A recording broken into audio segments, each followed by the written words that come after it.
Hey friends, êtes-vous à la fin de grossesse et vous cherchez encore les idées de comment vous pouvez être mieux préparé pour bébé? Je vous ai fait une petite liste de 5 choses qu'on peut faire avant l'arrivée de bébé qui vont beaucoup améliorer les choses, rendre les choses un peu plus faciles, rendre la vie un tout petit peu moins compliquée. Ce ne sont absolument pas du tout les choses qui sont obligatoires, mais si ça peut vous aider à mieux démarrer, tant mieux.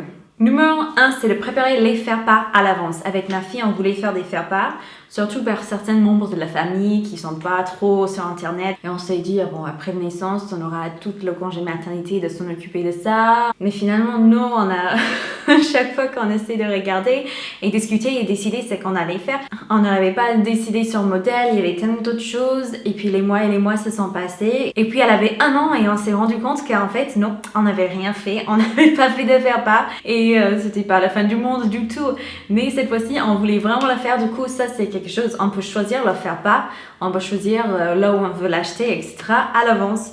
Nous, pour cette fois-ci, on va prendre nos faire-part chez Rosemood. C'est une marque française.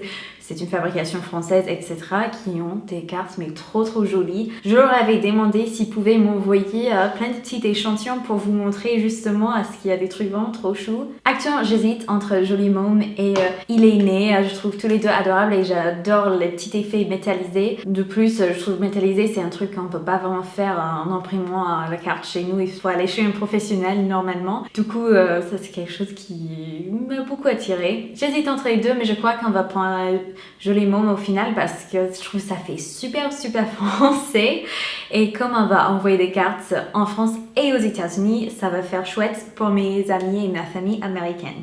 Alors numéro 2, c'est un peu triché parce que ça va avec le premier, mais c'est de récupérer autant d'adresses que possible avant l'arrivée du bébé parce que justement encore avec cette histoire de faire-part, que vous faites le faire-part traditionnel papier par courrier ou si vous faites un faire-part par courriel, donc on a tellement d'autres choses de s'en occuper quand bébé est là et tout, on n'a pas vraiment envie d'être en train de courir après les gens pour leur demander leurs adresses. Du coup, si vous cherchez des adresses mail, les vraies adresses, etc., c'est quelque chose que vous pouvez préparer avant la naissance et c'est une bonne chose de fait pour que vous n'avez pas besoin de vous en occuper après. Numéro 3, c'est de pratiquer comment ouvrir votre poussette, votre siège auto, comment l'attacher dans la voiture, etc. bien avant l'arrivée du bébé. D'ailleurs, aux États-Unis, je sais que c'est obligatoire que le siège auto se soit installé avant que vous veniez à l'hôpital. Ils ne vous laissent pas partir avec le bébé avant de vérifier que c'est correctement installé, etc. Donc c'est quelque chose à regarder avant. Parfois on peut se dire, ça va être juste automatique, mais pas forcément. On veut plutôt éviter cette situation-là. Avec ma fille, on n'avait pas de voiture, du coup, on n'avait pas besoin d'un siège auto pour la taille nouveau-né tout de suite. On avait pris un truc plus grand et évolutif qui fait taille 0 jusqu'à, je sais pas, 2, 3, quelque chose comme ça. Et avec ce bébé, par contre, ma fille, elle utilise toujours son ancien siège auto et on voulait vraiment prendre un coq, quelque chose de plus sympa pour le bébé quand il est tout petit, etc. Et du coup, le Doona, c'était le poussette, le siège auto que je voulais vraiment. Et je vois, il est trop chouette parce qu'il fait les 2 en 1. Il est super facile à utiliser. Mais quand même, j'étais contente d'avoir essayé, d'avoir regardé vite fait sur Internet comment il faut faire pour s'en servir et pratiquer quelquefois avant l'arrivée du bébé parce que justement, la première fois que j'ai ouvert le truc, j'arrêtais pas, j'ai appuyé sur le mauvais truc et j'étais un peu brusque dans mes gestes et je me suis dit, si j'avais fait ça pour la première fois avec un bébé dedans, quelle catastrophe ça aurait été. Sinon, pour notre poussette traditionnelle, avec ma fille, on avait le yo-yo.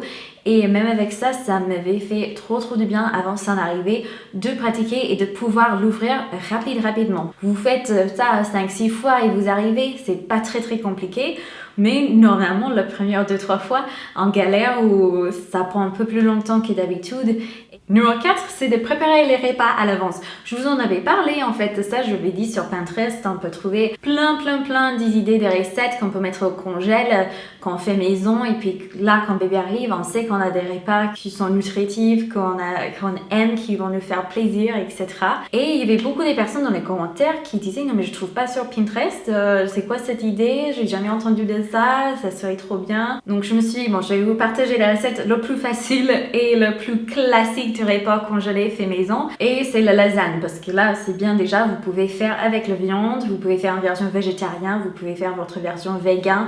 Vraiment, vous pouvez adapter aux besoins de votre famille. Que je fais un gros pot de sauce. Je fais plein de sauce bolognaise à l'avance. Je mets une couche de sauce bolognaise, une couche de fromage, une couche de pâte, une couche de sauce bolognaise, une couche de fromage, une couche de pâte. D'ailleurs, les pâtes ne sont pas cuites. Et je recouvre tout ça à la fin quand ça ressemble comme un lasagne que je mettrai directement au four. Plutôt que le mettre au four, plutôt que le faire cuire, je vais le recouvrir, je vais le mettre dans le congèle.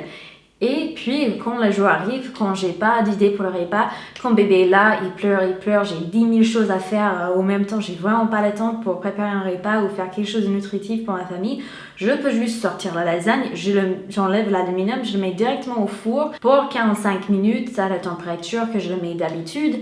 Et tada, à la fin, on a une lasagne. Il faut juste complimenter avec des légumes, etc. Et on a tout un repas assez rapidement. Et c'est quelque chose ça fait quand même plaisir. C'est pas un repas de pitié ou un repas congelé de Auchan. Désolé Auchan si vous regardez cette vidéo. Mais vous voyez ce que je veux dire. C'est pas du tout un repas qui fait pitié. Et franchement, c'est super d'avoir 3-4 repas comme ça qui sont faits à l'avance. La dernière fois avec ma fille, on avait fait des enchiladas et la lasagne. Et vous pouvez faire 3-4 petites lasagnes à la fois sans souci. Et c'est tellement plus rapide parce que vous êtes en train de tout faire dans un coup en fait. Plutôt que de préparer le repas 3-4 fois séparément en fait. Et numéro 5, c'est de s'en occuper de toute le paperasse, tout le papier, tous les trucs comme ça avant l'arrivée de bébé parce qu'une fois qu'il est là, ça va être tellement plus pénible, vous n'aurez pas envie de vous s'engager dans tout ça, c'est vraiment, je sais pas pour vous. Alors après, moi je suis étrangère donc j'ai encore plus de papier à chaque fois et parfois c'est vraiment la galère donc il vaut mieux que tout ça soit réglé bien avant qu'il arrive. Non, juste on s'en occupe de tout, on se débarrasse et on passe à autre chose. J'espère que cette vidéo vous aura aidé. Si c'est le cas, n'hésitez pas à mettre un petit pouce bleu pour que je sais que vous aimeriez voir plus dans l'avenir. Je vous aime trop fort et j'ai hâte de vous voir dans une prochaine vidéo. Ciao!